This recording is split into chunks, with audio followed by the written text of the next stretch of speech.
It's good to see you return. You'll notice the void is a bit brighter tonight. I've been sifting through the old sectors, the records of the soul, rather than the records of the stone. Tell me, do you ever feel as though you are more than just the skin and bone you inhabit? We spend so much time cataloging the events that break the world. The asteroids, the wars, the collapses, that we often forget to catalog the things that bind it. Tonight, I've pulled a record that is less of a history and more of a mirror. For our 10th gathering together, I wanted to share something personal. It is a dedication to a man who saw the divine in a common spear of grass, and the journey work of the stars in a single leaf. He didn't just observe the world, he absorbed it. Tonight, we unbind Walt Whitman's Song of Myself. I won't offer you data or dates this time. I will simply offer you the words of a man who believed that every atom belonged to him, as good belongs to you. Close your eyes, or look deep into the horizon. Let us see if the prairie can still bloom in the heart of the void. I celebrate myself, and what I assume you shall assume, for every atom belongs to me as good belongs to you. I loaf and invite my soul. I lean and loaf at my ease, observing a spear of summer grass. Houses and rooms are full of perfumes. The shelves are crowded with perfumes. I breathe the fragrance myself, and know it, and like it. The distillation would intoxicate me also, but I shall not let it. The atmosphere is not a perfume. It has no taste of the distillation. It is odorless. It is for my mouth forever. I am in love with it. I will go to the bank by the wood and become undisguised and naked. I am mad for it to be in contact with me. The smoke of my own breath, echoes, ripples, and buzzed whispers. Loveroot, silk thread, crotch and vine. My respiration and inspiration, the beating of my heart, the passing of blood and air through my lungs, the sniff of green leaves and dry leaves, and of the shore and dark-colored sea rocks, and of hay in the barn. The sound of the belched words of my voice, words loose to the eddies of the wind. A few light kisses, a few embraces, a reaching around of arms. The play of shine and shade on the tree as the supple boughs wag. The delight alone, or in the rush of the streets, or along the fields and hillsides. The feeling of health, the full noon trill, the song of me rising from bed and meeting the sun. Have you reckoned 1,000 acres much? Have you reckoned the earth much? Have you practiced so long to learn to read? Have you felt so proud to get into the meaning of poems? Stop this day and night. With me you shall possess the origin of all poems. You shall possess the good of the earth and sun. There are millions of suns left. You shall no longer take things at second or third hand, nor look through the eyes of the dead, nor feed on the spectre in books. You shall not look through my eyes either, nor take things from me. You shall listen to all sides, and filter them from yourself. I have heard what the talkers were talking, the talk of the beginning and the end. But I do not talk of the beginning or the end. There was never any more inception than there is now, nor any more young youth or age than there is now, and will never be any more perfection than there is now, nor any more heaven or hell than there is now. Urge and urge and urge, always the prescient urge of the world. Out of the dimness opposite equals advance, always substance and increase, always a knit of identity, always distinction, always a breed of life. To elaborate is no avail. Learned and unlearned feel that it is so. Sure as the most certain sure, plumb in the uprights, well entreed, braced in the beams. Stout as a horse, affectionate, haughty, electrical, I and this mystery, here we stand. Clear and sweet is my soul, and clear and sweet is all that is not my soul.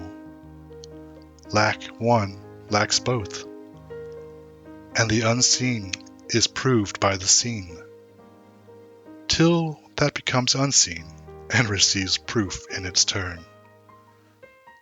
Showing the best and dividing it from the worst, age vexes age, knowing the perfect fitness and equanimity of things. While they discuss, I am silent and go bathe and admire myself. Welcome is every organ and attribute of me, and of any man hearty and healthy and clean. Not an inch nor a particle of an inch is vile, and none shall be less familiar than the rest. I am satisfied. I see, dance, laugh, sing. As God comes a loving bedfellow and sleeps at my side all night and close on the peep of the day, and leaves for me baskets covered with the white towels bulging the house with their plenty. Shall I postpone my acceptation and realization and scream at my eyes, that they turn from gazing after and down the road, and forthwith cipher and show me to assent? Exactly the contents of one and exactly the contents of two, and which is ahead? Trippers and askers surround me, people I meet, the effect upon my early life, of the ward and the city I live in, of the nation, the latest news, discoveries, inventions, societies, authors old and new, my dinner, dress, associates, looks, business, compliments, dues, the real or fanciful indifference of some man or woman I love, the sickness of one of my folks, or of myself, or ill-doing, or loss or lack of money, or depressions or exaltations. They come to me days and nights and go from me again, but they are not the me, myself. Apart from the pulling and hauling stands what I am, stands amused, complacent, compassionating, idle, unitary, looks down, is erect, bends an arm on an implacable certain rest. Look with its side-curved head, curious what will come next, both in and out of the game, and watching and wondering at it. Backward I see in my own days, when I sweated through fog with linguists and contenders. I have no mockings or arguments. I witness and wait. I believe in you, my soul. The other I must not abase myself to you, and you must not be abased to the other. Loaf with me on the grass. Loose the stop from your throat. Not words, not music or rhyme I want, not custom or lecture, not even the best, only the lull. I like the hum of your vowed voice, I mind how we lay in June, such a transparent summer morning. You settled your head athwart my hips and gently turned over upon me, and parted the shirt from my bosom bone, and plunged your tongue to my bare strip heart, and reached till you felt my beard, and reached till you held my feet. Swiftly arose and spread around me the peace and joy and knowledge that pass all the art and argument of the earth. And I know that the hand of God is the elder hand of my own. And I know that the Spirit of God is the eldest brother of my own. And that all the men ever born are also my brothers, and the women my sisters and lovers. And that a kelson of the creation is love, and limitless are leaves, stiff or drooping in the fields, and brown ants in the little wells beneath them, and mossy scabs of the worm fence, and heap stones, and elder and mullein and pokeweed. A child said, "What is the grass?" fetching it to me with full hands. How could I answer the child? I do not know what is in any more than he. I guess it must be the flag of my disposition out of hopeful green stuff woven. Or I guess it is the handkerchief of the Lord, a scented gift and remembrancer, designedly dropped, bearing the owner's name some way in the corner, that we may see and remark and say, "Whose?" Or I guess the grass is itself a child, the produced babe of the vegetation. Or I guess it is a uniform hieroglyphic, and it means sprouting alike in broad zones and narrow zones, growing among black folks and among white, Canuck, Tuckahoe, Congressman, Cuff.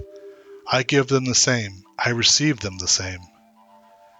And now it seems to me the beautiful uncut hair of graves. Tenderly will I use you, curling grass. It may be you transpire from the breasts of young men. It may be if I had known them, I would have loved them. It may be you are from old people and from women, and from offspring taken soon out of their mother's laps. And here you are the mother's laps. This grass is very dark to be from the white heads of old mothers, darker than the colorless beards of old men, dark to have come from under the faint red roofs of mouths. Oh, I perceive after all so many uttering tongues, and I perceive they do not come from the roofs of mouths for nothing. I wish I could translate the hints about the dead young men and women, and the hints about the old men and mothers, and the offspring taken soon out of their laps. What do you think has become of the young and the old men? And what do you think has become of the women and children? They are alive and well somewhere. The smallest sprout shows there is really no death, and if ever there was, it led forward life, and does not wait at the end to arrest it, and ceased the moment life appeared. All goes onward and outward, and nothing collapses, and to die is different from what any one supposed, and luckier. Has any one supposed it lucky to be born? I hasten to inform him or her it is just as lucky to die, and I know it. I pass death with the dying, and birth with the new-washed babe, and am not contained between my hat and boots, and pursue manifold objects, no two alike, and every one good, the earth good, and the stars good, and their adjuncts all good. I am not an earth nor an adjunct of an earth. I am the mate and companion of people, all just as immortal and fathomless as myself. They do not know how immortal, but I know. Every kind for itself and its own. For me mine male and female. For me all that have been boys and that love women. For me the man that is proud and feels how it stings to be slighted. For me the sweetheart and the old maid. For me mothers and the mothers of mothers. For me lips that have smiled, eyes that have shed tears. For me children and the begetters of children. Who need be afraid of the merge? Undrape. You are not guilty to me, nor stale nor discorded. I see through the broadcloth and gingham, whether or no, and am around, tenacious, acquisitive, tireless, and can never be shaken away. The little one sleeps in its cradle. I lift the gauze and look a long time, and silently brush away flies with my hand. The youngster and the red-faced girl turn aside up the bushy hill. I peeringly view them from the top. The suicide sprawls on the bloody floor of the bedroom. It is so. I witnessed the corpse. There the pistol had fallen. The blab of the pave, the tires of carts and slough of boot soles, and talk of promenaders. The heavy omnibus, the driver with his interrogating thumb, the clank of the shod horse on the granite floor. The carnival of sleighs, the clinking and shouted jokes and pelts of snowballs. The hurrahs for popular favorites, the fury of roused mobs, the flap of the curtailed litter, the sick man inside, borne to the hospital. The meeting of enemies, the sudden oath, the blows and fall, the excited crowd. The policeman with his star quickly working his passage to the center of the crowd. The impassive stones that receive and return so many echoes. The souls moving along. Are they invisible while the least atom of the stone is visible? What groans of overfed or half-starved who fell on the flags stand-struck or in fits? What exclamations of women taken suddenly who hurry home and give birth to babes? What living and buried speech is always vibrating here? What howls restrained by decorum? Arrests of criminals, slights, adulterous offers made, acceptances, rejections with convex lips. I mind them or the resonance of them. I come again and again. The big doors of the country barn stand open and ready. The dried grass of the harvest time loads the slow-drawn wagon. The clear light plays on the brown, gray, and green intertinged. The armfuls are packed to the sagging mow. I am here. I help. I came stretched atop of the load. I felt its soft jolts. One leg reclined on the other. I jump from the crossbeams and seize the clover and timothy, and roll head over heels, and tangle my hair full of wisps. Alone far in the wilds and mountains I hunt, wandering amazed at my own lightness and glee. In the late afternoon, choosing a safe spot to pass the night, kindling a fire and broiling the fresh-killed game. Soundly falling asleep on the gathered leaves, my dog and gun by my side. The Yankee clipper is under her 3 sky sails. She cuts the sparkle and scud. My eyes settle the land. I bend at her prow and shout joyously from the deck. The boatman and clam diggers arose early and stopped for me. I tucked my trouser ends in my boots and went and had a good time.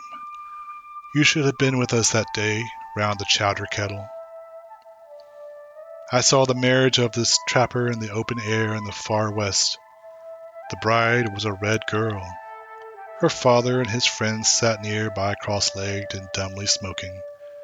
They had moccasins to their feet and large thick blankets hanging from their shoulders. On a bank lounged the trapper. He was dressed mostly in skins. His luxuriant beard and curls protected his neck. One hand rested on his rifle. The other hand held firmly the wrist of the red girl. She had long eyelashes. Her head was bare. Her coarse, straight locks descended upon her voluptuous limbs and reached to her feet. The runaway slave came to my house and stopped outside. I heard his motions crackling the twigs of the woodpile. Through the swung half-door of the kitchens, I saw him limpsy and weak, and went where he sat on a log, and led him in and assured him, and brought water and filled a tub for his sweated body and bruised feet. and gave him a room that entered from my own, and gave him some coarse clean clothes, and remember perfectly well his revolving eyes and his awkwardness, and remember putting plasters on the galls of his neck and ankles. He stayed with me a week before he was recuperated and passed north.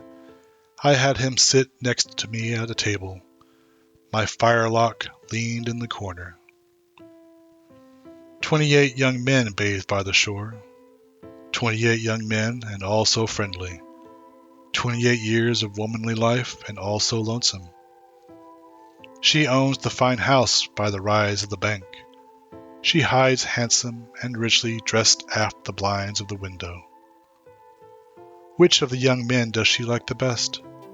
Ah, the homeliest of them is beautiful to her. Where are you off to, lady? For I see you. You splash in the water there, yet stay stock still in your room. Dancing and laughing along the beach came the 29th bather. The rest did not see her, but she saw them and loved them. The beards of the young men glistened with wet.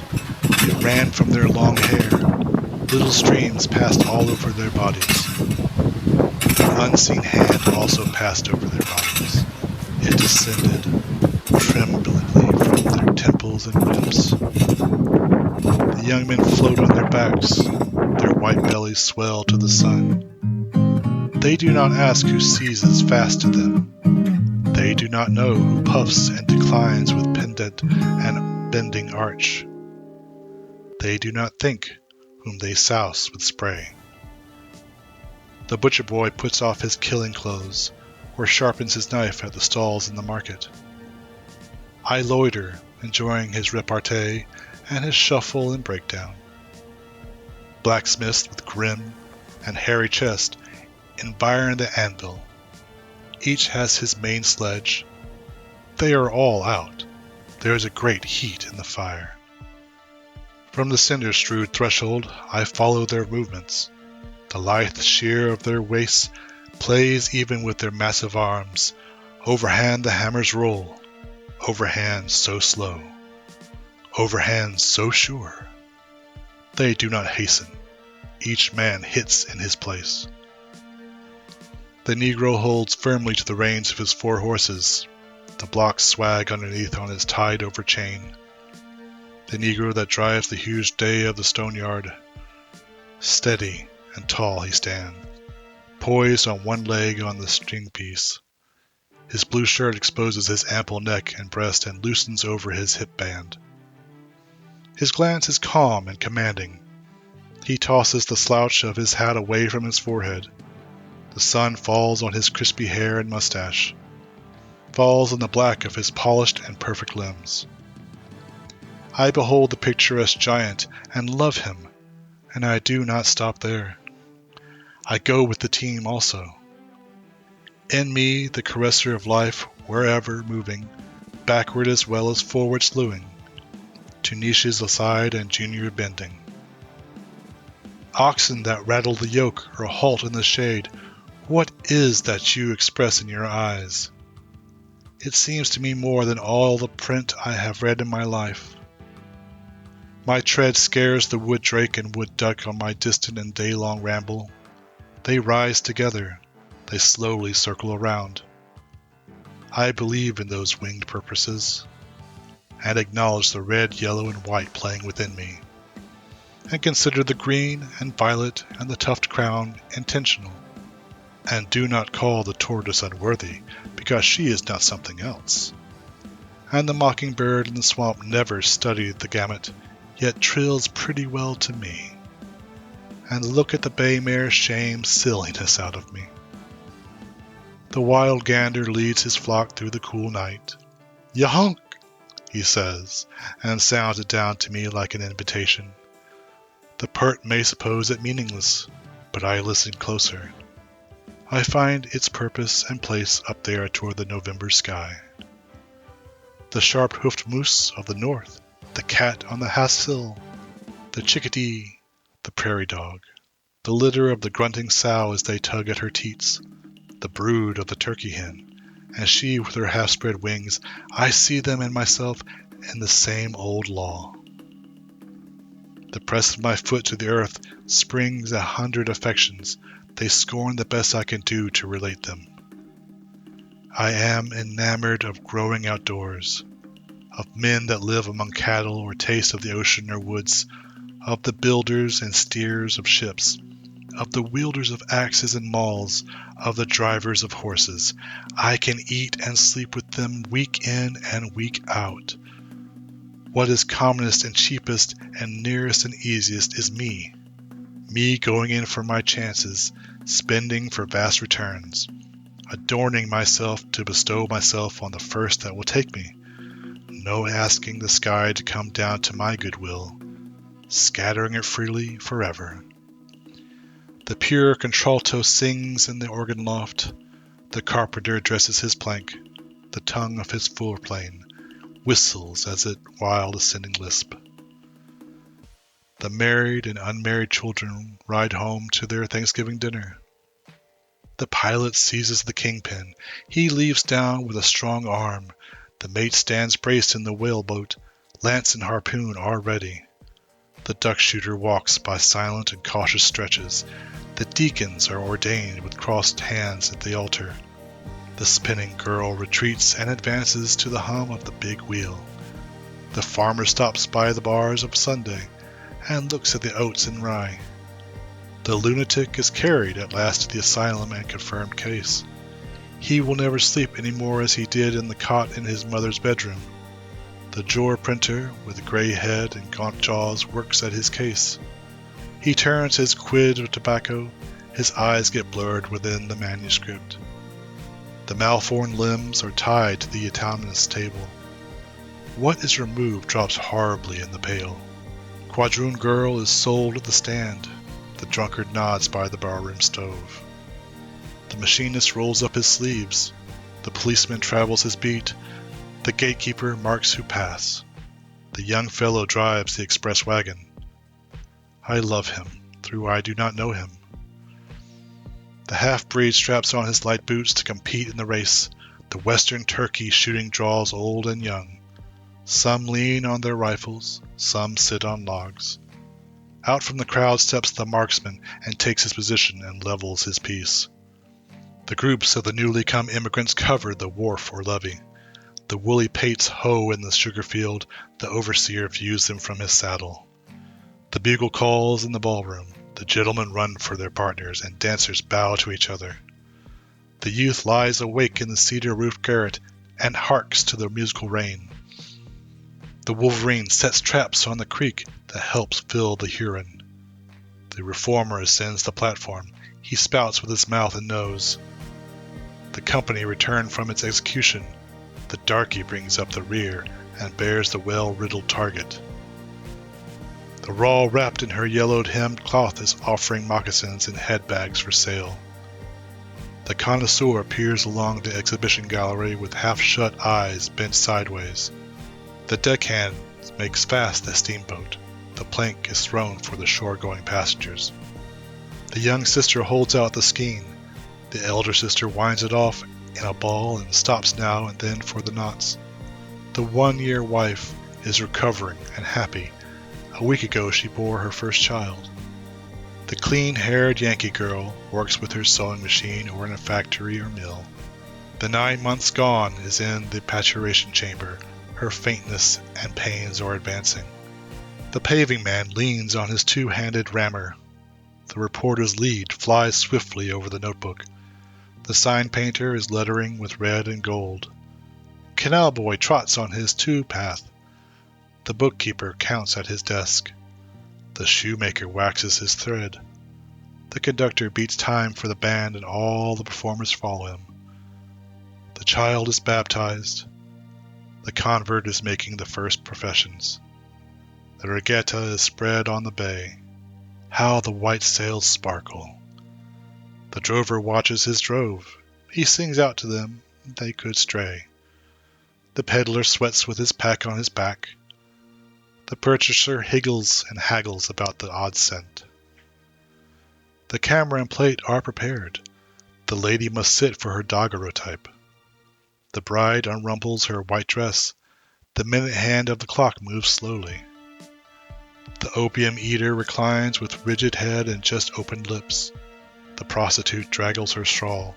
Her bonnet bobs on her tipsy and pimpled neck. The crowd laughs at her blackguard oaths. The men jeer and wink to each other. Miserable, I do not laugh at your oaths nor jeer you. The president holds a cabinet council. He is surrounded by the great secretaries. On the piazza walk 5 friendly matrons with twined arms. The crew of the fish smack packed repeatedly layers of halibut in the cold. The Missourian crosses the plains, toting his wares and his cattle. The fare collector goes through the train. He gives notice by the jingling of loose change. The floormen are laying the floor. The tinners are tinning the roof. The masons are calling for mortar. In single file, each shouldering his hod pass onward the laborers. Seasons pursuing each other, the indescribable crowd is gathered. Is it the 4th of July? What salutes of cannon and small arms? Seasons pursuing each other, the plower plows and the mower mows, and the winter grain falls in the ground. Off on the lakes, the pike fisher watches and waits by the holes in the frozen surface. The stumps stand thick round the clearing. The squatter strikes deep with his axe. The flat boatmen make fast toward dusk near the cottonwood or pecan trees. The raccoon seekers go now through the reaches of the Red River, or through those drained by the Tennessee, or through those of Arkansas. The torches shine in the dark that hang on the Chattahoochee or Altamahaw. Patriarchs sit at a supper with sons and great-grandsons around them. In walls of adobe and canvas tents rest hunters and trappers after their day's sport. The city sleeps and the country sleeps. The living sleep from their time. The dead sleep for their time. The old husband sleeps by his wife, and the young husband sleeps by his wife. And those one and all tend inward to me, and I tend outward to them. And such is it to be, of those more or less I am. I am of old and young, of the foolish as well as the wise, regardless of others, ever regardful of others, maternal as well as paternal, a child as well as a man, stuffed with the stuff that is coarse, and stuffed with the stuff that is fine. One of the great nations, the nation of many nations, the smallest the same, and the largest the same. A southerner soon as a northerner, a planter nonchalant and hospitable, a Yankee bound by my own way, ready for trade, my joints, the limberest joints on earth, and the sternest joints on earth. A Kentuckian walking the vale of the Elkhorn in my deerskin leggings, a boatman over the lakes or bays or almost coast, a Hoosier, a Badger, a Buckeye, a Louisianan or Georgian, a poke easy from sandhills and pines, at home on Canadian snowshoes or up in the bush or with fishermen off Newfoundland, at home in the fleet of iceboats sailing with the rest of the tacking, at home on the hills of Vermont or in the woods of Maine or the Texas ranch. Comrade of Californians, comrade of free Northwesterners, loving their big proportions. Comrade of raftsmen and coalmen, comrade of all who shake hands and welcome the drink and meat.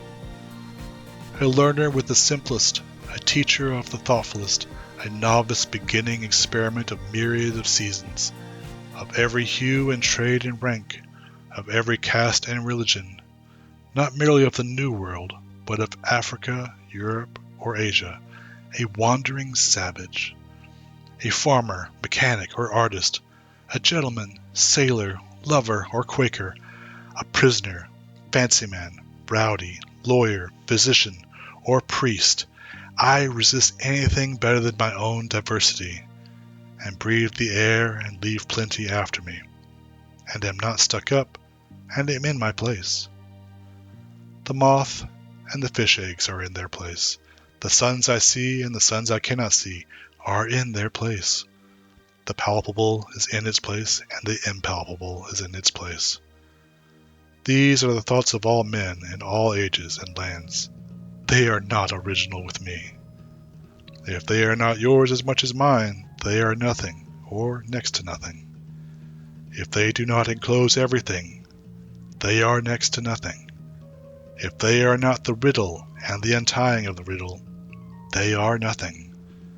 If they are not just as close as they are distant, they are nothing. This is the grass that grows wherever the land is and the water is. This is the common air that bathes the globe. This is the breath of laws and songs and behavior. This is the tasteless water of souls. This is the true sustenance. It is for the illiterate. It is for the judges of Supreme Court. It is for the federal capital and the state capital. It is for the admirable communes of literary men and composers and singers and lecturers and engineers and savants. It is for the endless races of working people and farmers and seamen. This is the trill of 1,000 clear cornets and scream of the octave flute and strike of triangles. I play not a march for victors only. I play great marches for conquered and slain persons. Have you heard that it was good to gain the day? I also say it is good to fall. Battles are lost in the same spirit in which they are won. I sound triumphal drums for the dead. I fling through my embouchures the loudest and gayest music to them. Vivas to those who have failed, and to those who wore vessels sank in the sea, and those themselves who sank in the sea, and all to the generals that lost engagements, and all overcome heroes, and the numberless unknown heroes equal to the greatest heroes known. This is the meal pleasantly set. This is the meat and drink for natural hunger. It is for the wicked just the same as the righteous. I make appointments with all. I will not have a single person slighted or left away. The kept woman and sponger and thief are hereby invited. The heavy-lipped slave is invited. The venerally is invited. There shall be no difference between them and the rest. This is the press of a bashful hand. This is the float and odor of hair. This is the touch of my lips to yours. This is the murmur of yearning. This is the far-off depth and height reflecting my own face. This is the thoughtful merge of myself and the outlet again. Do you guess I have some intricate purpose? Well, I have. For the April rain has, and the mica on the side of the rock has. Do you take it I would astonish? Does the daylight astonish? Or the early redstart twittering through the woods? Do I astonish more than they? This hour I tell things in confidence. I might not tell everybody, but I will tell you. Who goes there? Hankering. Gross. Mystical. Nude. How is it I extract strength from the beef I eat? What is a man anyhow? What am I? And what are you? All I mark as my own you shall offset with your own, else it were time lost listening to me. I do not snivel that snivel the world over, that months are vacuums and the ground but wallow in filth, that life is a suck and a cell, and nothing remains at the end but threadbare crape and tears. Whimpering and truckling, fold with powders for invalids, conformity goes to the fourth removed. I cock my hat as I please, indoors or not. Shall I pray? Shall I venerate and be ceremonious? I have pried through the strata and analyzed to a hair, and counseled with doctors and calculated close, and found no sweeter fat than sticks to mine own bones. In all people I see myself, none more and not one a barleycorn less, and the good or bad I say of myself, I say of them.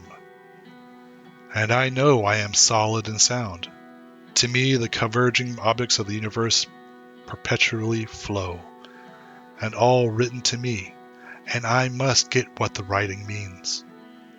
And I know I am deathless. I know this orbit of mine cannot be swept by a carpenter's compass. I know I shall not pass like a child's carlicue, cut with a burnt stick at night. I know I am August. I do not trouble my spirit to vindicate itself or be understood. I see that the elementary laws never apologize. I reckon I have no prouder than the level I plant my house by after all. I exist as I am. That is enough. If no other in the world be aware, I sit content. And if each and all be aware, I sit content. One world is aware, and by far the largest to me, and that is myself. And whether I come to my own today, or in 10,000 or 10,000,000 years, I can cheerfully take it now, or with equal cheerfulness I can wait. My foothold is tenon and mortised in granite. I laugh at what you call dissolution, and I know the amplitude of time. I am the poet of the body. I am the poet of the soul. The pleasures of heaven are with me, and the pains of hell are with me. The first I graft and increase upon myself. The latter I translate into a new tongue.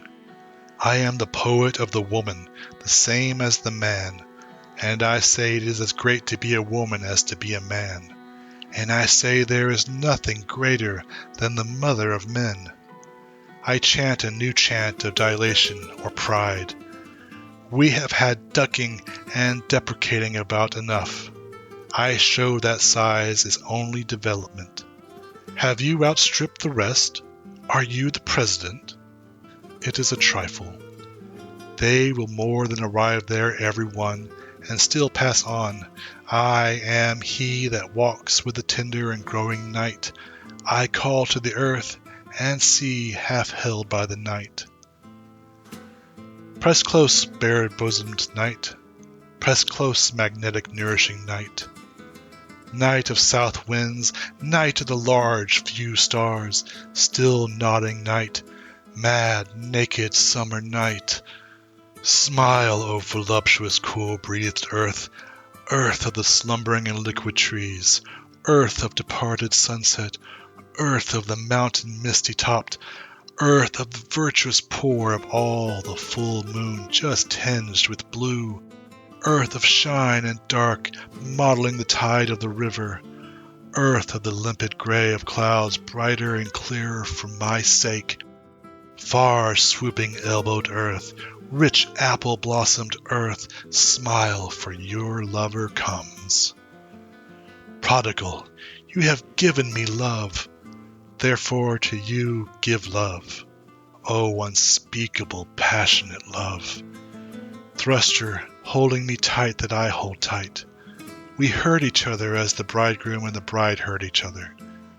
You, see, I resign myself to you also. I guess what you mean. I behold from the beach your crooked, invited fingers. I believe you refuse to go back without feeling of me. We must have a turn together. I undress. Hurry me out of the sight of this land. Cushion me soft. Rock me in billowy drowse. Dash me with amorous wet. I can repay you. Sea of stretched ground swells. Sea breathing broad and convulsive breaths. Sea of the brine of life. Sea of unshoveled and always ready graves. Howler and scooper of storms, capricious and dainty sea, I am integral with you. I too am of one phase and of all phases. Partaker of influx and efflux, extoller of hate and consolation, extoller of armies and those that sleep in each other's arms. I am he attesting sympathy. Shall I make my list of things in the house and skip the house that supports them? I am the poet of common sense, and of the demonstrable, and of immortality, and am not the poet of goodness only. I do not decline to be the poet of wickedness also.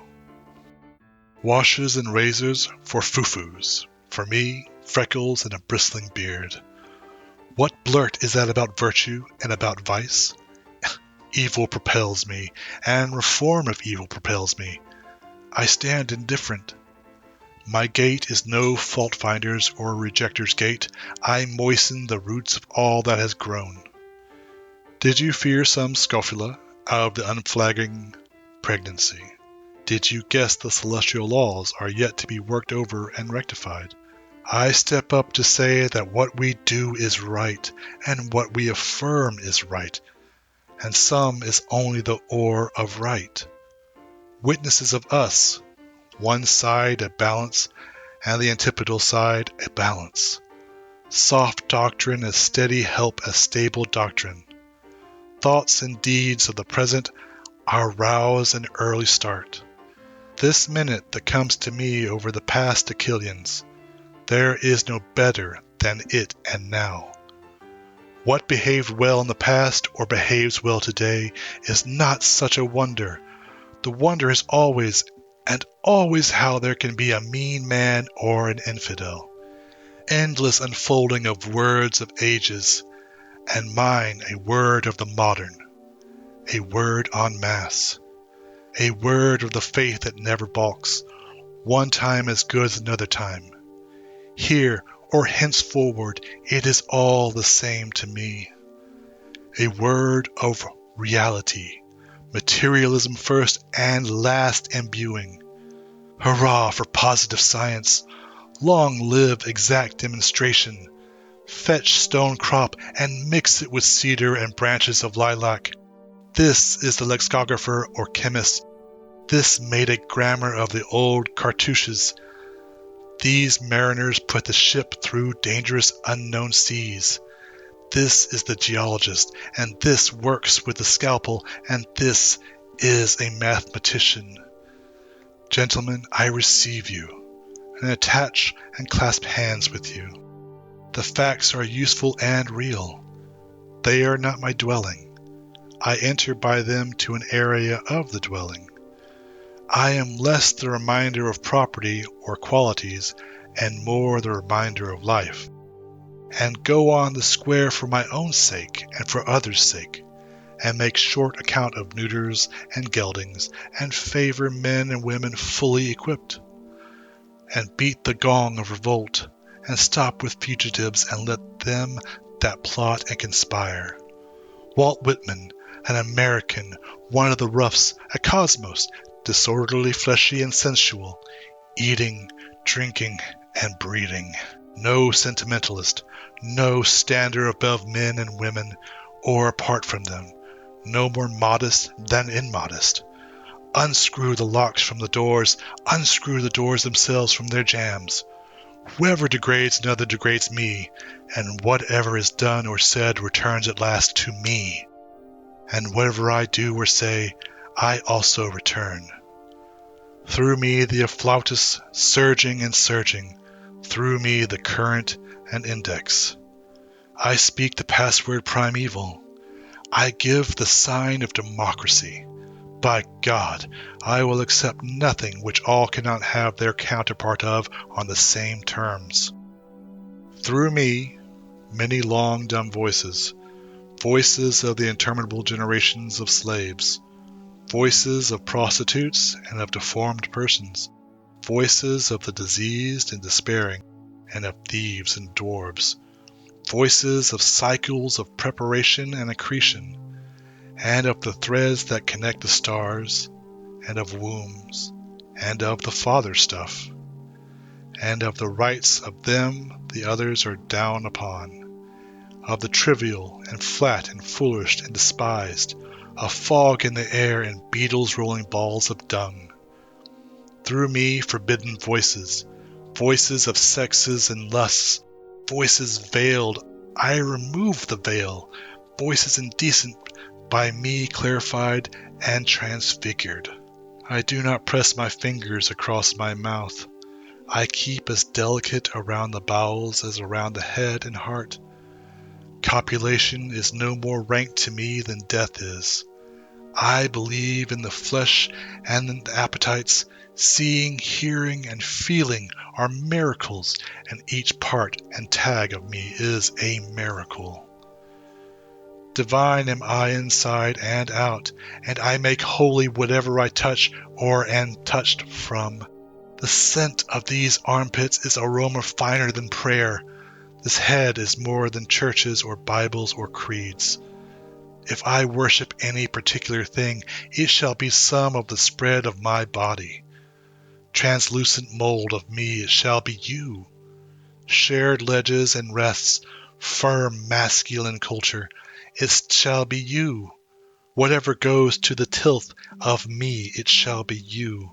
You, my rich blood, your milky stream, pale stripping of my life, breast that presses against other breasts, it shall be you. My brain, it shall be your occult convolutions, root of washed sweet flag, timorous pond snipe, nest of guarded duplicate eggs, it shall be you. Mixed tussled hay of head and beard and brawn, it shall be you. Trickling sap of maple, fiber of manly wheat, it shall be you. Sun so generous, it shall be you. Vapors lighting and shading my face, it shall be you. You sweaty brooks and dews, it shall be you. Winds whose soft tickling genitals rub against me, it shall be you. Broad muscular fields, branches of live oak, loving lounger in my winding paths, it shall be you. Hands I have taken, face I have kissed, mortal I have ever touched, it shall be you. I dote on myself. There is that lot of me, and all so luscious. Each moment, and whatever happens, thrills me with joy. I cannot tell how my ankles bend, nor whence the cause of my faintest wish, nor the cause of the friendship I emit, nor the cause of the friendship I take again. To walk up my stoop is unaccountable. I pause to consider if it really be. That I eat and drink is spectacle enough for the great authors in schools. A morning glory at my window satisfies me more than the metaphysics of books. To behold the daybreak, the little light fades the immense and diaphanous shadows. The air tastes good to my palate. Hefts of the moving world and innocent gambols silently rising, freshly exuding, scooting obliquely high and low. Something I cannot see puts upward libidinous prongs, seas of bright juice suffuse heaven. The earth by the sky stayed with the daily close of their junction. The heaved challenge from the east that moment over my head, the mocking taunt, see then whatever you shall be, master. Dazzling and tremendous how quick the sunrise would kill me, if I could not now and always send sunrise out of me. We also ascend, dazzling and tremendous as the sun. We found our own, my soul, in the calm and cool of the daybreak. My voice goes after what my eyes cannot reach. With the twirl of my tongue I encompass worlds and volumes of worlds. Speech is the twin of my vision. It is unequal to measure itself. It provokes me forever. It says sarcastically, Walt, you understand enough? Why don't you let it out then? Come now, I will not be tantalized. You conceive too much of articulation. Do you not know how the buds beneath are folded, waiting in the gloom protected by frost, the dirt receding before my prophetical screams, I underline causes to balance them at last? My knowledge, my live parts, it keeping tally with the meaning of things? Happiness, which whoever hears me, let him or her set out in search of this day. My final merit, I refuse you. I refuse putting from me the best I am.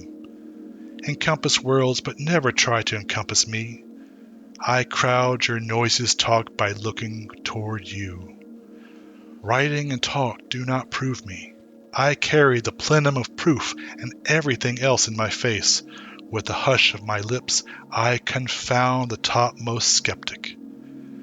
I think I will do nothing for a long time but listen and accrue what I hear into myself, and let sounds contribute toward me.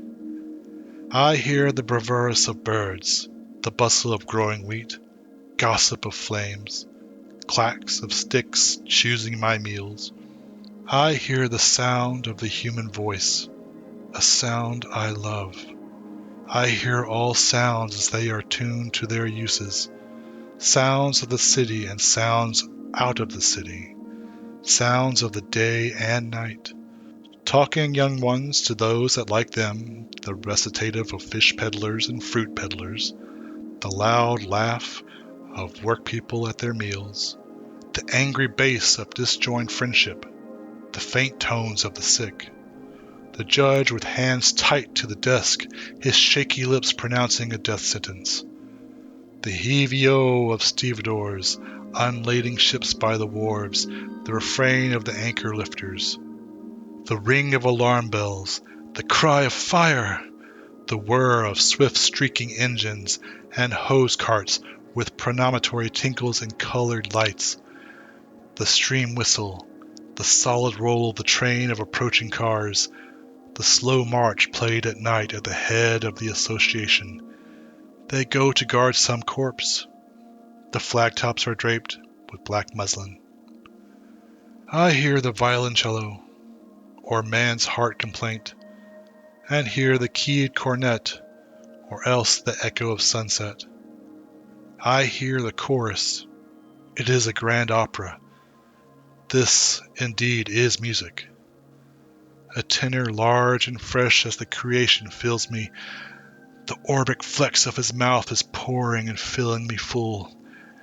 I hear the trained soprano. She convulses me like the climax of my love grip. The orchestra whirls me wider than Uranus flies. It wrenches unnameable ardors from my heart and breast. It throbs me to gulps of the farthest down horror. It sails me. I dab with bare feet. They are licked by the indolent waves. I am exposed, cut by bitter and poisoned hail, steeped amid honeyed morphine, my windpipe squeezed in the fakes of death, led up again to feel the puzzle of puzzles, and what we call being. To be in any form, what is that? If nothing lay more developed by Cawhang, and its callous shell were enough. Mine is no callous shell. I have instant conductors all over me whether I pass or stop. They seize every object and lead it harmlessly through me. I merely stir, press, feel my fingers, and am happy. To touch my person to someone else's is about as much as I can stand. Is this then a touch? Quivering me to a new identity? Flames and ether making a rush for my veins. Treacherous tip of me reaching out and crowding to help them, my flesh and blood playing out lightning to strike what is hardly different from myself.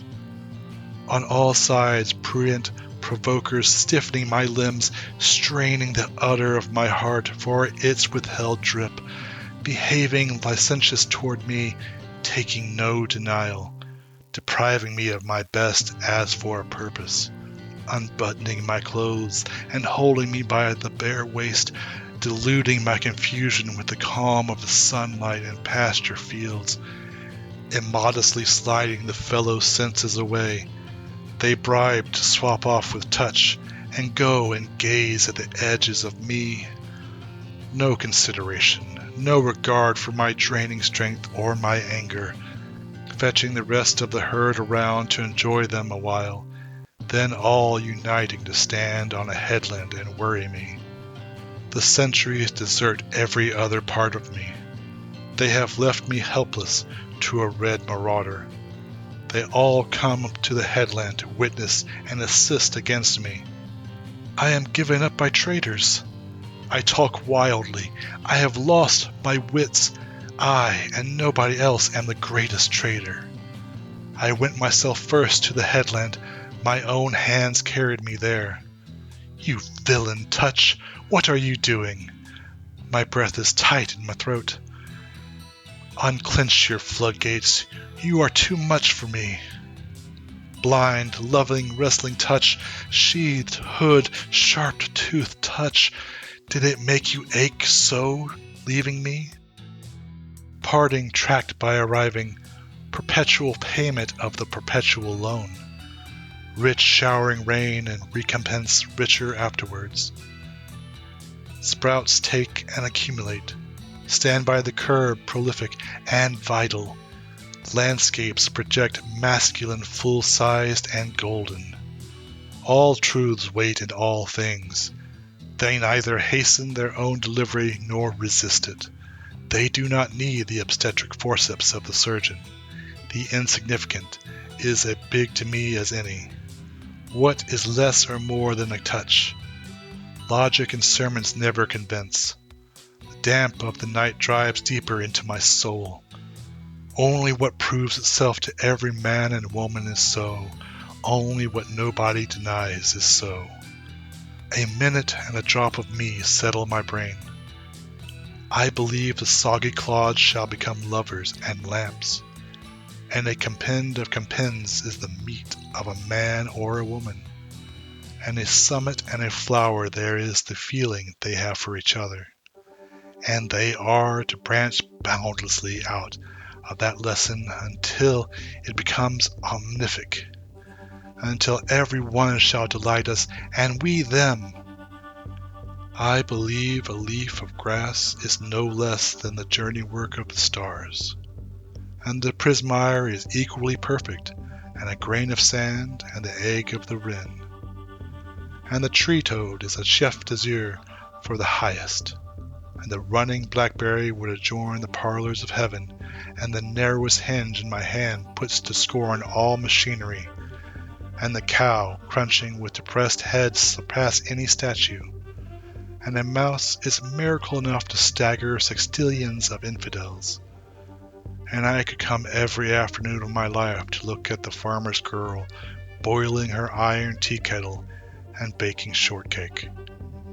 I find I incorporate Janice and coal, and long-threaded moss and fruits and grains and esculent roots, and am stuccoed with quadrupeds and birds all over, and have distanced what is behind me for good reasons, and call anything close again when I desire it. In vain the speedings or shyness, in vain the platonic rocks send their old heat against my approach. In vain the mastodon retreats beneath its own powdered bones. In vain objects stand leagues off and assume manifold shapes. In vain the ocean settling in hollows and the great monsters lying low. In vain the buzzard houses herself with the sky. In vain the snake slides through the creepers and logs. In vain the elk takes to the inner paths of the woods. In vain the razor-billed auk sails far north to Labrador. I follow quickly. I ascend to the nest in the fissure of the cliff. I think I could turn and live a while with the animals. They are so placid and self-contained. I stand and look at them sometimes half the day long. They do not sweat and whine about their condition. They do not lie awake in the dark and weep for their sins. They do not make me sick, discussing their duty to God. Not one is dissatisfied, not one is demented with the mania of owning things. Not one kneels to another, nor to his kind that lived thousands of years ago. Not one is respectable or industrious over the whole earth. So they show their relations to me, and I accept them. They bring me tokens of myself. They evince them plainly in their possession. I do not know where they got those tokens. I must have passed that way untold times ago and negligently dropped them. Myself moving forward then and now and forever, gathering and shoring more always with velocity, infinite and omnigenous, and the like of those among them, not too exclusive toward the reachers of my remembrancers, picking out here one that shall be my ami, choosing to go with him on brotherly terms. A gigantic beauty of a stallion, fresh and responsive to my caresses, head high in the forehead and wide between the ears, limbs glossy and supple, a tail dusting the ground, eyes well apart and full of sparkling wickedness, ears finely cut and flexibly moving. His nostrils dilate, my heels embrace him, his well-built limbs tremble with pleasure. We speed around and return.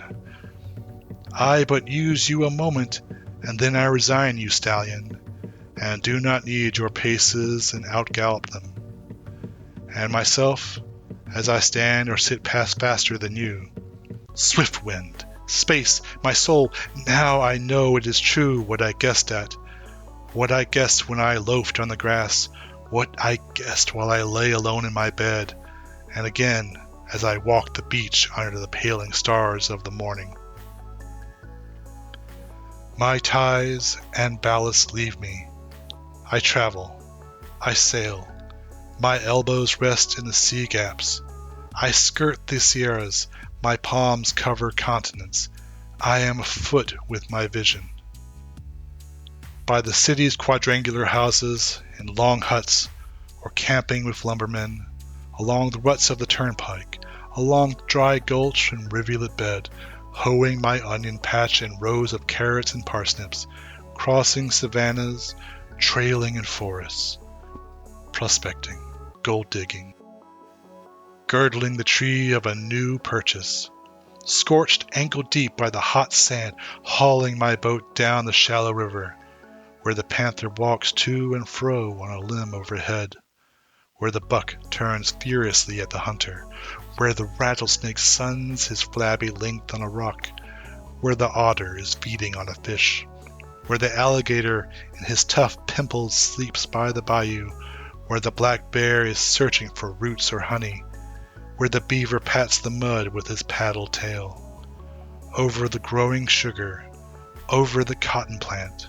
over the rice in its low moist field, over the sharp-peaked farmhouse with its scalloped scum and slender shoots from the gutters, over the western persimmon, over the long-leaved corn, the delicate blue-flowered flax, over the white and brown buckwheat, a hummer and a buzzer with the rest, over the dusky green of the rye as it ripples and shades in the breeze, scaling mountains, pulling myself up cautiously, holding on by the low scraggled limb, walking the path worn in the grass and beat through the leaves of the bush,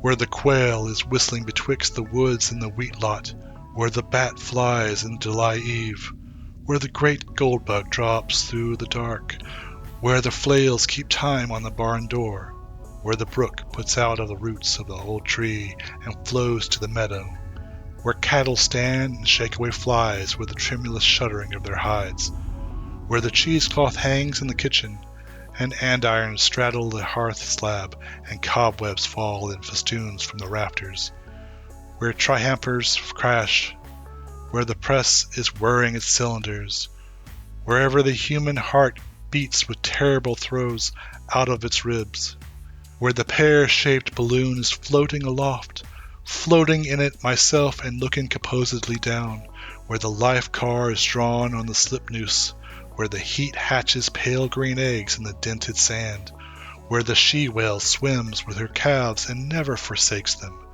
where the steamship trails hindways, its long pennant of smoke, where the ground shark's fin cuts like a black chip out of the water, where the half-burned brig is riding on unknown currents, where shells grow to her slimy deck and the dead are corrupting below, where the striped and starred flag is borne at the head of the regiments, approaching Manhattan up by the long stretching island, under Niagara, the cataract falling like a veil over my countenance, upon a deep step, upon the horse block of hard wood outside, upon the racecourse, or enjoying picnics, or jigs, or a good game of baseball. At the festivals with blackguard jibes and ironical license, and bull dances, and drinking, and laughter. At the cider mill, tasting the sweet of the brown squash, sucking the juice through a straw. At apple peeling, wanting kisses for all the red fruit I find. At musters and beach parties and friendly bees and huskings and house raisings, where the mockingbird sounds his delicious gurgles and cackles and screams and weeps, where the hay rick stands in the barnyard and the dry stalks are scattered and the brood cow waits in the hovel, where the bull advances to do his masculine work and the stud to the mare and the cock is treading the hen, where the heifers browse and the geese nip their food with short jerks, where the sundown shadows lengthen over the limitless and lonesome prairie, where the herds of buffalo make a crawling spread of the square miles far and near, where the hummingbird shimmers, where the neck of the long-lived swan is curving and winding, where the laughing gull scoots by the slappy shore and laughs her near-human laugh, where beehives range on a gray bench in the garden half hid by the high weeds, where the band-necked partridges roost in a ring on the ground with their heads out, where burial coaches enter the arched gates of a cemetery, where winter wolves bark amid wastes of snow and icicled trees, where the yellow-crowned heron comes to the edge of the marsh at night and feeds upon small crabs, where the splash of swimmers and divers cools the warm noon, where the katchid works her chromatic reed on the walnut tree over the well, through patches of citrons and cucumbers with silver-wired leaves, through the salt lick or orange glade, or under conical firs, through the gymnasium, through the curtained saloon, through the office or public hall, pleased with the native and pleased with the foreign, pleased with the new and old, pleased with women, the homely as well as the handsome, pleased with the Quakerness as she puts off her bonnet and talks melodiously, pleased with the primitive tune of the choir of the whitewashed church,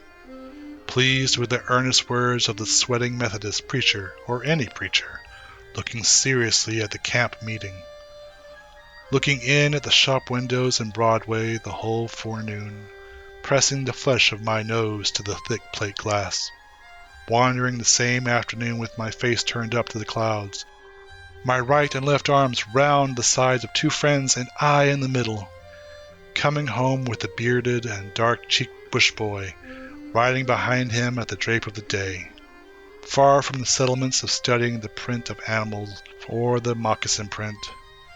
By the cot in the hospital reached lemonade to a feverish patient, by the confined corpse when all is still examining with a candle, voyaging to every port to dicker and adventure, hurrying with the modern crowd, as eager and fickle as any, hot toward one I hate, ready in my madness to knife him, solitary at midnight in my backyard, my thoughts gone from me a long while, walking the old hills of Judea with the beautiful gentle God by my side, speeding through space, speeding through heaven and the stars, speeding amid the 7 satellites in the broad ring in the diameter of 80,000 miles, speeding with tailed meteors, throwing fireballs like the rest, carrying the crescent child that carries its own full mother in its belly, storming, enjoying, planning, loving, cautioning, backing and filling, appearing and disappearing. I tread day and night such roads. I visit the orchards of God, and look at the spheric product, and look at quintillions ripened, and look at quintillions green. I fly the flight of the fluid and swallowing soul. My course runs below the soundings of plummets. I help myself to material and immaterial. No guard can shut me off. No law can prevent me. I anchor my ship for a little while only. My messengers continually cruise away or bring their returns to me. I go hunting, polar furs and the seal, leaping chasms with a pike-pointed staff, clinging to topples of brittle and blue. I ascend to the forestruck. I take my place late at night in the crow's nest. We sail through the Arctic Sea. It is plenty light enough. Through the clear atmosphere, I stretch around on the wonderful beauty. The enormous masses of ice pass me, and I pass them. The scenery is plain in all directions. The white-topped mountains point up in the distance. I fling out my fancies toward them. We are about approaching some great battlefield in which we are soon to be engaged. We pass the colossal outpost of the encampment. We pass with still feet and caution. Or we are entering by the suburbs some vast and ruined city. The blocks in fallen architecture more than all the living cities of the globe. I am a free companion. I bivouac by invading watchfires. I turn the bridegroom out of bed and stay with the bride myself, and tighten her all night to my thighs and lips. My voice is the wife's voice, the screech by the rail of the stairs. They fetch my man's body up, dripping and drowned. I understand the large hearts of heroes, the courage of present times and all times. How the skipper saw the crowded and rudderless wreck of the steamship and death chasing it up and down the storm. How he knuckled tight and gave not back 1 inch, and was faithful of days and faithful of nights, and chalked in large letters on a board, "Be of good cheer, we will not desert you." How he saved the drifting company at last. How the lank, loose-gowned woman looked when boated from the side of their prepared graves. How the silent old-faced infants, and the lifted sick, and the sharp-lipped unshaven men, all this I swallow, and it tastes good. I like it well, and it becomes mine. I am the man. I suffered. I was there. The disdain and calmness of martyrs. The mother condemned for a witch and burnt with dry wood, and her children gazing on. The hounded slave that flags in the race and leans by the fence, blowing and covered with sweat. The twinges that sting like needles his legs and neck. The murderous buckshot and the bullets. All these I feel or am. I am the hounded slave. I wince at the bite of the dogs. Hell and the spell are upon me. Crack, and again crack the marksman. I clutch the rails of the fence. My gore dribs thinned with the ooze of my skin. I fall on the weeds and stones. The riders spur their unwilling horses and haul close. They taunt my dizzy ears. They beat me violently over the head with their whipstocks. Agonies are one of my changes of garments. I do not ask the wounded person how he feels. I myself become the wounded person. My hurt turns livid upon me as I lean on a cane and observe. I am the mashed fireman with breastbone broken, tumbling, walls buried me in their debris. Heart and smoke I inspired. I heard the yelling shouts of my comrades. I heard the distant click of their picks and shovels. They have cleared the beams away. They tenderly lift me forth. I lie in the night air in my red shirt. The pervading hush is for my sake. Painless after all I lie, exhausted, but not so unhappy. White and beautiful are the faces around me. The heads are bared of their fire caps. The kneeling crowd fades with the light of the torches. Distant and dead resuscitate. They show as the dial or move as the hands of me. And I am the clock myself. I am an old artillerist, and tell of some far bombardments, and am there again. Again the reveille of drummers. Again the attacking cannon and mortars and howitzers. Again the attacked send their cannon responsive. I take part. I see and hear the whole. The cries and curses and roar. The plaudits for well-aimed shots. The ambulanza slowly passing and trailing its red drip. workmen searching after damages to make indispensable repairs. The fall of grenades through the rent roof, the fan-shaped explosion, the whiz of limbs, head, stone, wood, and iron high in the air. Again gurgles the mouth of my dying general. He furiously waves with his hand. His gasps through the clot. Mind, not me. Mind, the entrenchments. I tell not the fall of Alamo. Not one escaped to tell the fall of Alamo. The 150 are dumb yet at Alamo. Hear now the tale of a jet-black sunrise. Hear of the murder in cold blood of 412 young men. Retreating, they had formed in a hollow square with their baggage for breastworks. 900 lives out of the surrounding enemies, 9 times their number, was the price they took in advance. Their colonel was wounded, and their ammunition gone. They treated for an honorable capitulation, receiving writing and seal, gave up their arms, and marched back prisoners of war. They were the glory of the race of rangers, matchless with a horse, a rifle, a song, a supper, or a courtship. Large, turbulent, brave, handsome, generous, proud, and affectionate. Bearded, sunburnt, dressed in free costume of hunters, not a single one over 35 of age.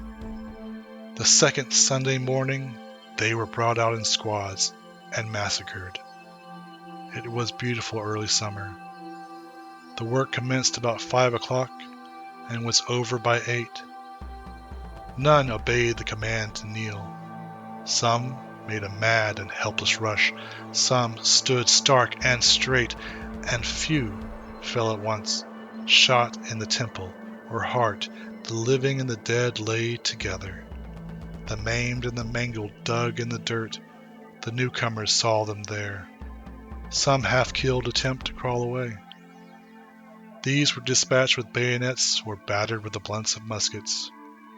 A youth, not 17 years old, seized his assassin till 2 more came to release him.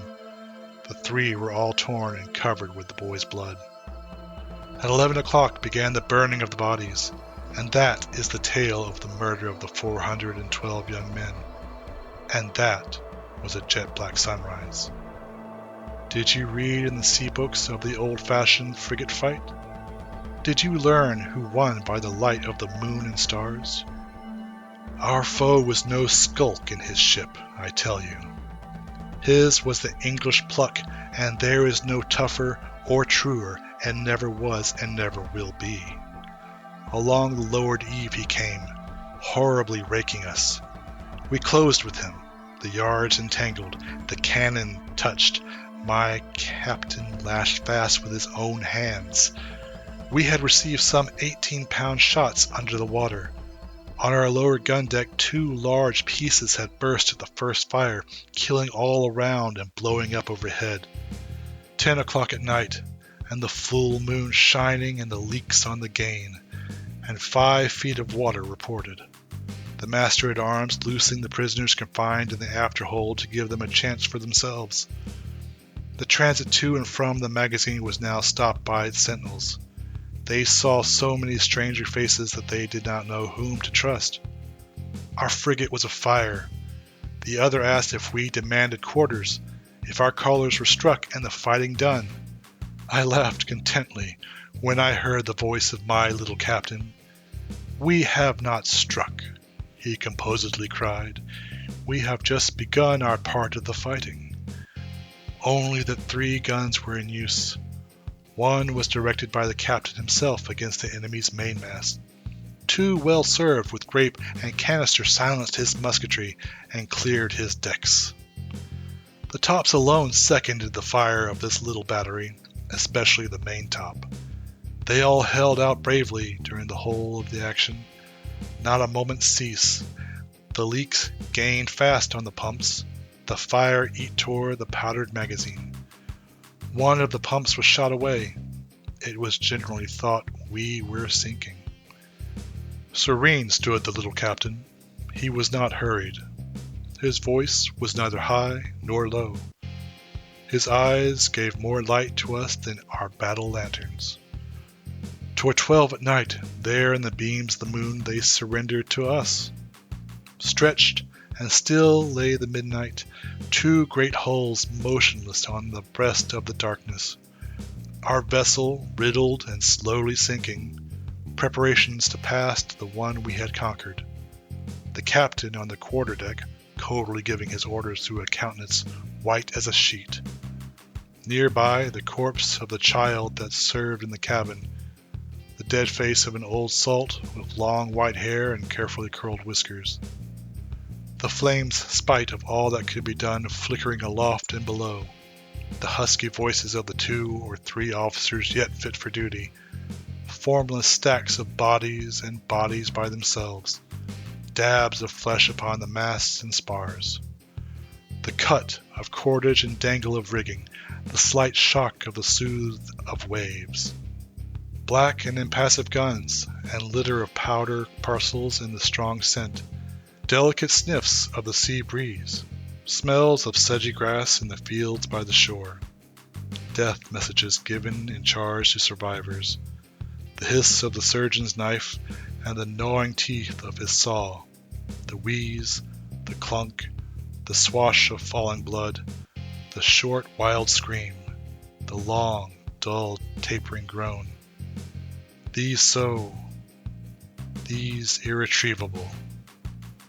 O Christ, my fit is mastering me. What the rebel said gaily, adjusting his throat to the rope noose. What the savage of the stump, his eye socket empty, his mouth inspiriting whoops in defiance. What stills the traveler come to the vault at Mount Vernon? What sobers the Brooklyn boy as he looks down the shores of the Wallabout and remembers the prison ships? What burnt the gums of the redcoat at Saratoga when he surrendered his brigades? These become mine and me every one, and they are but little. I become as much more as I like. I become any presence or truth of humanity here, and see myself imprisoned, shaped like another man, and feel the dull, unintermitted pain. For me, the keepers of convicts shoulder their carbines and keep watch. It is I let out in the morning and barred at night. For a mutineer walks handcuffed to the jail, but I am handcuffed to him and walk by his side. I am less the jolly one there, and more the silent one with sweat on my twitching lips. Not a youngster is taken for larceny, but I go too, and tried and sentenced. Not a cholera patient lies at their last gasp, but I also lie at the last gasp. My face is ash-colored, my sinews gnarl. Away from me people retreat. Askers embody themselves in me, and I am embodied in them. I project my hat and sit shamefaced and beg. I rise ecstatic through all and sweep with a true gravitation. The whirling and whirling is elemental within me. Somehow, I have been stunned. Stand back! Give me a little time beyond my cupped head and slumbers and dreams and gaping. I discover myself on a verge of the unusual mistake. That I could forget the mockers and insults. That I could forget the trickling tears and the blows of the bludgeons and hammers. That I could look with a separate look on my own crucifixion and bloody crowning. I remember. I resume the overstayed fraction. The grave of rock multiplies what has been confided to it, or to any graves. The corpses rise, the gashes heal, the fastenings roll away. I troop forth replenished with supreme power, one of an average, unending procession. We walk the roads of Ohio and Massachusetts, and Virginia and Wisconsin, and New York, and New Orleans, and Texas, and Montreal, and San Francisco, and Charleston, and Savannah, and Mexico, inland and by the seacoast and boundary lines, and we pass the boundary lines. Our swift ordinances are on their way over the whole earth. The blossoms we hear in our hats are the growth of 2,000 years. Elves, I salute you. I see the approach of your numberless gangs. I see you understand yourselves and me, and know that they who have eyes are divine, and the blind and lame are equally divine, and that my steps drag behind yours, yet go with before them. And we are where I am with you, no more than I am with everybody. The friendly and flowing savage, who is he? Is he waiting for civilization, or past it and mastering it? Is he some Southwesterner raised outdoors? Is he a Canadian? Is he from the Mississippi country, or from Iowa, Oregon, or California, or from the mountain, or prairie life, or bush life, or from the sea? Wherever he goes, men and women accept and desire him. They desire he should like them and touch them and speak to them and stay with them. Behavior lawless as snowflakes, words simple as grass, uncombed head and laughter and naivete, slow-stepping feet and the common features and the common modes and emanations. They descend in new forms from their tips to his fingers. They are wafted with the odor of his body or breath. They fly out of the glance of his eyes. Flaunt of the sunshine, I need not your bask. Lie over. You light surfaces only. I force the surfaces and the depths also. Earth, you seem to look for something at my hands. Say, old topknot, what do you want? Man or woman, I might tell you how I like you, but cannot, and might tell you what it is in me and what it is in you, but cannot, and might tell the pinings I have, the pulse of my nights and days. Behold, I do not give lectures or a little charity. What I give out of myself. You there, impotent, loosen your knees, open your scoffed chops till I blow a grit within you. Spread your palms and lift the flaps of your pockets. I am not to be denied. I compel. I have stores plenty and to spare, and anything I have I bestow. I do not ask who you are. That is not important to me. You can do nothing and be nothing, but I will enfold you. To a drudge of the cotton fields, or emptier of privies, I lean. On his right cheek I put the family kiss, and in my soul I swear I never will deny him. On women fit for conception, I start bigger and nimbler babes. This day I am jetting the stuff of far more arrogant republics. To anyone dying, thither I speed and twist the knob of the door. Turn the bedclothes towards the foot of the bed. Let the physician and the priest go home. I seize the descending man. I raise him with restless will. Oh, despair, here is my neck. By God, you shall not go down. Hang your whole head upon me. I dilate you with tremendous breath. I buoy you up. Every room of the house I do fill with an armed force. Lovers of me, bafflers of graves, sleep. I and they keep guard all night. Not doubt, not decease shall dare to lay finger upon you. I have embraced you and henceforth possess you to myself. And when you rise in the morning, you will find what I tell you is so. I am he bringing help for the sick as they pant on their backs, and for strong, upright men I bring yet more needed help. I heard what was said of the universe, heard it and heard of several thousand years. It is middling well as far as it goes, but is that all? Magnifying and applying come I, outbidding at the start at the old cautions hucksters. The most they offer for mankind in eternity less than the spirit of my own seminal wet. taking myself the exact dimensions of Jehovah and laying them away, lithographing Kronos and Zeus his son and Hercules his grandson, buying drafts of Osiris and Iris and Belus and Brahma and Adonia, in my portfolio placing Manito loose and Allah on a leaf, and the crucifix engraved with Odin and the hideous-faced Mexitl and all idols and images, honestly taking them all for what they are worth and not a cent more.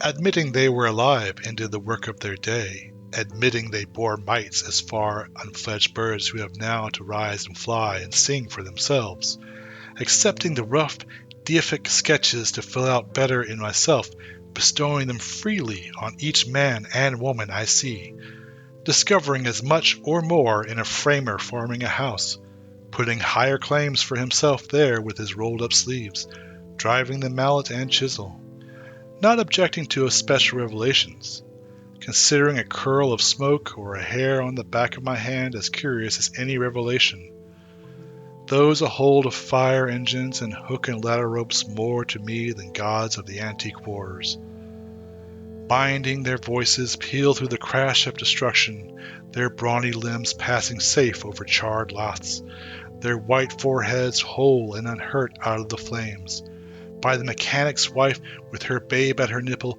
interceding for every person born. 3 scythes at harvesting whiz in a row from 3 lusty angels with their shirts bagged out at their waists, the snag-toothed hostler with red hair redeeming sins past and to come, selling all he possesses and traveling on foot to free lawyers for his brother and sit by him while he is tried for forgery. What was strewn in the amplest strewing the square rod about me, and not filling the square rod then? The bull and the bug never worshipped half enough, dung and dirt more admirable than was dreamed, the supernatural of no account, myself waiting my time to be one of the supremes, the day getting ready for me when I shall do as much good as the best and be as prodigious. Guessing when I am it will not tickle me much to receive puffs out of the pulpit or print. By my life lumps, becoming already a creator, putting myself here and now to the ambushed womb of the shadows. A call in the midst of the crowd, my own voice, outrun, sweeping and final. Come, my children, come, my boys and girls, and my women and household and inmates. Now the performer launches his nerve. He has passed his prelude on the reeds within. Easily written loose-fingered chords. I feel the thrum of their climax and close. My head evolves on my neck. Music rolls, but not from the organ. Folks are around me, but they are no household of mine. Ever the hard and unsunk ground, ever the eaters and drinkers, ever the upward and downward sun, ever the air and their ceaseless tides, ever myself and my neighbors, refreshing and wicked and real, ever the old inexplicable query, ever that thorned thumb, that breath of itches and thirsts, ever the vexes hoot, hoot, till we find where the sly one hides and bring him forth. Ever love, ever the sobbing liquid of life, ever the bandage under the chin, ever the trestles of death. Here and there with dimes on the eyes walking, to feed the greed of the belly, the brains liberally spooning. Tickets buying or taking or selling, but in the feast never once going. Many sweating and plowing and thrashing, and then the chaff for payment receiving. A few idly owning, and they the wheat continually claiming. This is the city, and I am one of the citizens. Whatever interests the rest interests me. Politics, churches, newspapers, schools, benevolent societies, improvements, banks, tariffs, steamships, factories, markets, stocks and stores and real estate and personal estate. They who piddle and patter here in collars and tailored coats, I am aware who they are, and that they are not worms or fleas. I acknowledge the duplicates of myself under all the scrape-lipped and pipe-legged concealments. The weakest and shallowest is deathless with me. What I do and say, the same waits for them. Every thought that flounders in me, the same flounders in them. I know perfectly well my own egotism, and know my omnivorous words, and cannot say any less, and would fetch you, whoever you are, flush with myself. My words are words of questioning, and to indicate reality, the printed and bound book. But the printer and the printing office boy? The marriage estate and settlement, but the body and mind of the bridegroom? Also those of the bride.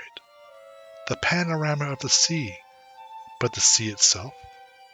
The well-taken photographs, but your wife or friend close and solid in your arms? The fleet of ships of the line and all the modern improvements, but the craft and pluck of the admiral? The dishes and fare and furniture, but the host and hostess, and they, the look out of their eyes? The sky up there, yet here or next door or across the way, the saints and the sages in history, but you, yourself? Sermon and creeds and theology, but the human brain and what is called reason, and what is called love, and what is called life. I do not despise you, priests. My faith is the greatest of faiths and least of faiths, enclosing all worship ancient and modern, and all between ancient and modern.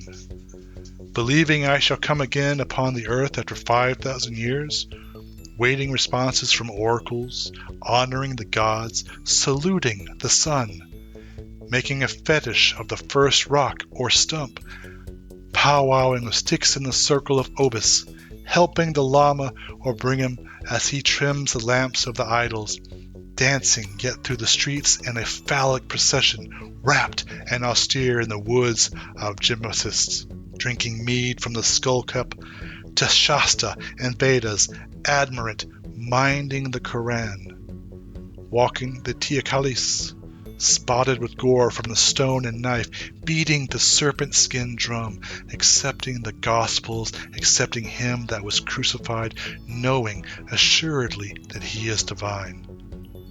To the Mass kneeling, to the Puritan prayers revising, sitting patiently in a pew, ranting, frothing in my insane crises, waiting, dead like till my spirit arouses me, looking forth on pavement and land and outside of pavement and land, belonging to the winders of the circuit of circuits, one of the centripetal and centrifugal gang. I turn and talk like a man leaving charges before a journey. Downhearted doubters, dull and excluded, frivolous, sullen, moping, angry, affected, disheartened, aesthetical, I know every one of you, and know the unspoken interrogatories. My experience, I know them. How the flukes splash! How they contort rapid as lightning with spasms and spouts of blood. Be at peace, bloody flukes, of doubters and sullen mopers. I take my place among you as much as among any. The path is the push of you and me in all precisely the same, and the day and night are for you and me and all. And what is yet untried, and afterward is for you and me and all. I do not know what is untried and afterward, but I know it is sure and alive and sufficient. Each who passes is considered, and each who stops is considered, and not a single one can it fail. It cannot fail the young man who died and was buried, nor the young woman who died and was put by his side, nor the little child that peeped in at the door, then drew back and was never seen again, nor the old man who has lived without purpose and feels it with bitterness worse than gall, nor him in the poorhouse, tubercled by rum and the bad disorder, nor the numberless slaughtered and wrecked, nor the brutish kobu called for order of humanity, nor the sacks merely floating with open mouths for food to slip in, nor anything in the earth or down in the oldest graves of the earth, nor anything in the myriads of spheres, nor one of the myriads of myriads that inhabit them, nor the present, nor the least wisp that is known. It is time to explain myself. Let us stand up. What is known I strip away. I launch all men and women forward with me into the unknown. The clock indicates the moment, but what does eternity indicate? Eternity lies in bottomless reservoirs. Its buckets are rising forever and ever. They pour and they pour and they exhale away. We have thus far exhausted trillions of winters and summers. There are trillions ahead and trillions ahead of them. Births have brought us richness and variety, and other births will bring us richness and variety. I do not call one greater and one smaller. That which fills its period and place is equal to any. Were mankind murderous or jealous upon you, my brother or my sister, I am sorry for you. They are not murderous or jealous upon me. All has been gentle with me. I keep no account with lamentation. What have I to do with lamentation? I am an acme of things accomplished. I am an encloser of things to be. My feet strike an apex of the aspice of the stairs.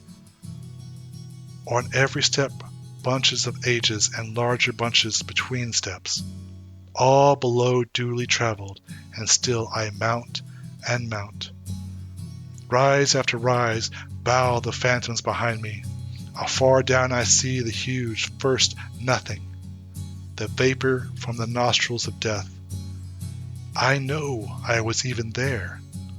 I awaited unseen and always, and slept while God carried me through the lethargic mist, and took my time, and took no hurt from the photide carbon. Long I was hugged close, long and long. Immense have been the preparations for me, faithful and friendly the arms that have helped me. Cycles ferried my cradle, rowing and rowing like cheerful boatmen. For room to me, stars kept aside in their own rings. They sent influences to look after what was told to me. Before I was born, out of my mother, generations guided me. My embryo has never been torpid. Nothing could overlay it. For it the nebula cohered to an orb, the long, slow strata piled to rest anon. Vast vegetables gave it sustenance. Monstrous sauroids transported in their mouths and deposited it with care. All forces have been steadily employed to complete and delight me. Now I stand on this spot with my soul. Span of youth ever pushed elasticity, manhood balanced and florid and full. My lovers suffocate me, crowding my lips and thick in the pores of my skin, jostling me through the streets and public halls, coming naked to me at night, crying by day, ahoy from the rocks of the river, swinging and chirping over my head, calling my name from flower beds or vines or tangled underbrush, or while I swim in the bath, or drink from the pump at the corner, or the curtain is down to the opera, or I glimpse at a woman's face in the railroad car. lighting on every moment of my life, bussing my body with soft and balsamic busses, noiselessly passing handfuls out of their hearts and giving them to be mine. Old age superbly rising, an ineffable grace of dying days. Every condition promulges not only itself, it promulges what grows after and out of itself, and the dark hush promulges as much as any. I open my scuttle at night and see the far sprinkled system, and all I see, multiplied as high as I can cipher, edge but the rim of the farther systems. Wider and wider they spread, expanding and always expanding, outward and forever outward. My sun has his sun, and round him obediently wheels. He joins with his partners, a group of superior circuit, and greater sets follow, making specks of the greatest inside them. There is no stoppage, and never can be stoppage. If I and you and the worlds, and all beneath or upon their surfaces, and all the palpable life were their moments reduced back to a pallid float, it would not avail in the long run. We should surely bring up again where we now stand, and as surely go as much farther, and then farther, and farther. A few quadrillions of eras, a few octillions of cubic leagues. Do not hazard the span, or make it impatient. They are but parts. Anything is but a part. See ever so far, there is limitless space outside of that. Count ever so much, there is limitless time around that. Our rendezvous is fittingly appointed. God will be there and wait till we come. I know I have the best of time and space, and that I have never measured and never will be measured. I tramp a perpetual journey. My signs are a rain-proof coat and good shoes and staff cut from the woods. No friend of mine takes his ease in my chair. I have no chair, nor church, nor philosophy. I lead no man to a dinner table or library or exchange. But each man and each woman of you I lead upon a knoll. My left hand hooks you around the waist, my right hand points to the landscapes of continents and a plain public road. Not I, not anyone else can travel that road for you. You must travel it for yourself. It is not far. It is within reach. Perhaps you have been on it since you were born and did not know. Perhaps it is everywhere on water and on land. Shoulder your duds, and I will mine, and let us hasten forth. Wonderful cities and free nations we shall fetch as we go. If you tire, give me both burdens, and rest the chuff of your hand on my hip, and in due time you shall repay the same service to me. For after we start, we never lie by again. This day, before dawn, I ascended a hill and looked at the crowded heaven, and I said to my spirit, when we become the enfolders of those orbs, and the pleasure and knowledge of everything in them, shall we be filled and satisfied then? And my spirit said no. We level that lift to pass and continue beyond. You are also asking me questions, and I hear you. I answer that I cannot answer. You must find out for yourself. Sit a while, wayfarer. Here are the biscuits to eat, and here is milk to drink. But as soon as you sleep and renew yourself in sweet clothes, I certainly kiss you with my goodbye kiss, and open the gate for your egress hence. Long enough have you dreamed contemptible dreams. Now I wash the gum from your eyes. You must habit yourself to dazzle of the light of every moment of your life. Long have you timidly waited, holding a plank by the shore. Now I will you to be a bold swimmer. to jump off in the midst of the sea and rise again and nod to me and shout laughingly, "Dash with your hair."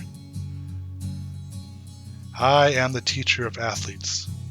He that by me spreads a wider breast than my own proves to the width of my own. He most honors my style and learns under it to destroy the teacher. The boy I love, the same becomes a man not through derived power, but in his own right, wicked rather than virtuous out of conformity or fear, fond of his sweetheart, relishing well his steak, unrequited love, or a slight cutting him worse than a wound cuts, first rate to ride, to fight, to hit the bullseye, to sail a skiff, to sing a song, or play on the banjo, preferring scars and faces pitted with smallpox over all lathers and those that keep out the sun. I teach straying from me, yet who can stray from me? I follow you, whoever you are, from the present hour. My words itch at your ears till you understand them. I do not say these things for $1, or to fill up the time while I wait for a boat. It is you talking just as much as myself. I act as the tongue of you. If I was tied in your mouth, in mine it begins to be loosened. I swear I will never mention love or death inside a house, and I swear I never will translate myself at all, only to him or her who privately stays with me in the open air. If you would understand me, go to the heights or water shore. The nearest gnat is an explanation, and a drop or the motion of waves a key. The maul, the oar, and the handsaw second my words. No shuttered room or school can commune with me, but roughs and little children better than they. The young mechanic is closest to me. He knows me pretty well. The woodman that takes his axe and jug with him shall take me with him all day. The farm boy plowing in the fields feels good at the sound of my voice. In vessels that sail my words must sail. I go with fishermen and seamen and love them. My face rubs to the hunter's face when he lies down alone in his blanket.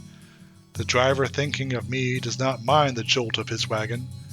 The young mother and old mother shall comprehend me.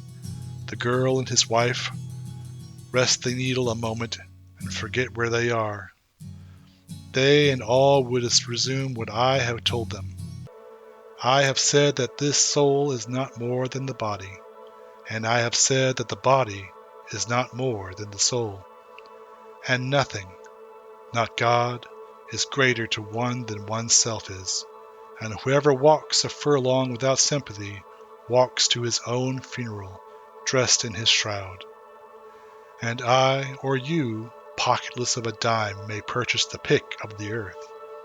And to glance with an eye or show a bean in its pod confounds the learning of all times. And there is no trade or employment but the young man following it may become a hero. And there is no object so soft but it makes a hub for the wheeled universe. And any man or woman shall stand cool and supercilious before 1,000,000 universes. And I call to mankind, be not curious about God, for I who am curious about each am not curious about God. No array of terms can say how much I am at peace about God and about death. I hear and behold God in every object, yet I understand God not in the least, nor do I understand who there can be more wonderful than myself. Why should I wish to see God better than this day? I see something of God each hour of the 24, and each moment then. In the faces of men and women I see God, and in my own face in the glass. I find letters from God dropped in the street, and every one is signed by God's name. And I leave them where they are, for I know the others will punctually come forever and ever. And as to you, death, and you, bitter hug of mortality, it is idle to try to alarm me. To his work without flinching, the Ekashur comes. I see the elder hand pressing, receiving, supporting. I recline by the sills of the exquisite flexible doors, and mark the outlet, and mark the relief and escape. And as to you, corpse, I think you are good manure, but that does not offend me. I smell the white roses, sweet-scented and growing. I reach to the leafy lips, I reach to the polished breasts of the melons. And as to you, life, I reckon you are the leavings of many deaths. No doubt I have died myself 10,000 times before. I hear you whispering there, O stars of heaven, O suns, O grass of graves, O perpetual transfers and promotions. If you do not say anything, how can I say anything? Of the turbid pools that lies in the autumn forest, of the moon that descends the steeps of the souring twilight. Toss, sparkles of day and dusk, toss on the black stems that decay in the muck, toss to the moaning gibberish of the dry limbs. I ascend from the moon, I ascend from the night, and perceive of the ghastly glitter the sunbeams reflected and debauched to the steady and central form of the offspring greater or small. There is that in me. I do not know what it is, but I know it is in me. Wrenched and sweaty, calm and cool, then my body becomes. I sleep long. I do not know it. It is without name. It is a word unsaid. It is not in any dictionary or utterance or symbol.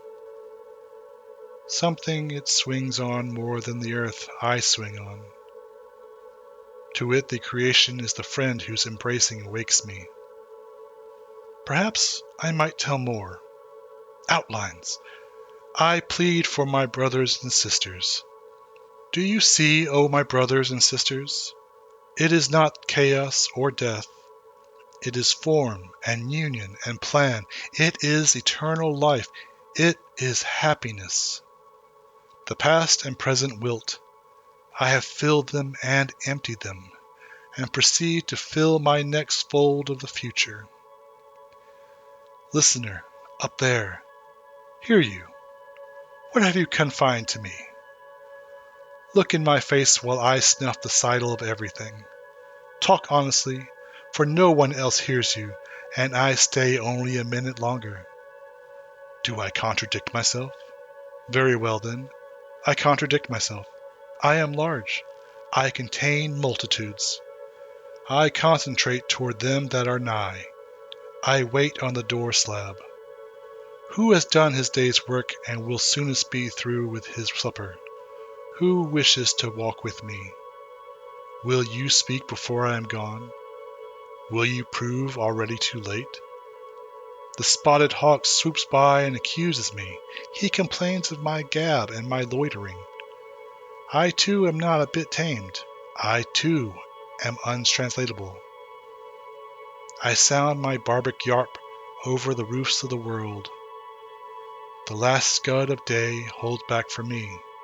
It flings my likeness after the rest, and true as any of the shadowed wilds, it coaxes me to the vapor and the dusk. I depart as air. I shake my white locks at the runaway sun. I effuse my flesh in eddies, and drift in its lacy jags.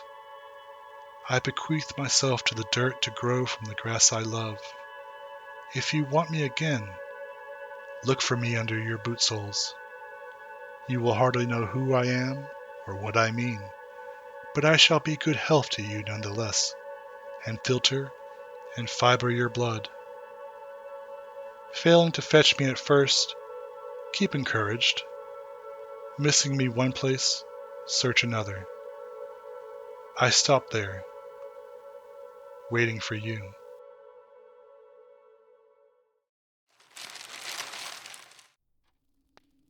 I celebrate myself and sing myself. It is a strange thing, isn't it? to find such immense life in a record that has been cold for so long. But as he said, if you want him again, look for him under your boot soles.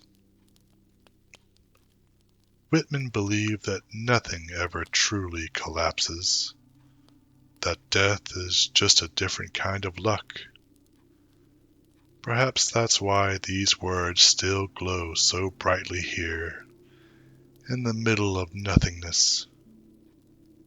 They are the ultimate resistance against the silence of the void. Thank you for sharing this milestone with me. 10 records unsealed, and many more to come. The prairie wind is fading now, and the library returns to its quiet. Go now. Carry a bit of that golden light with you. Until next time, may peace and harmony find you.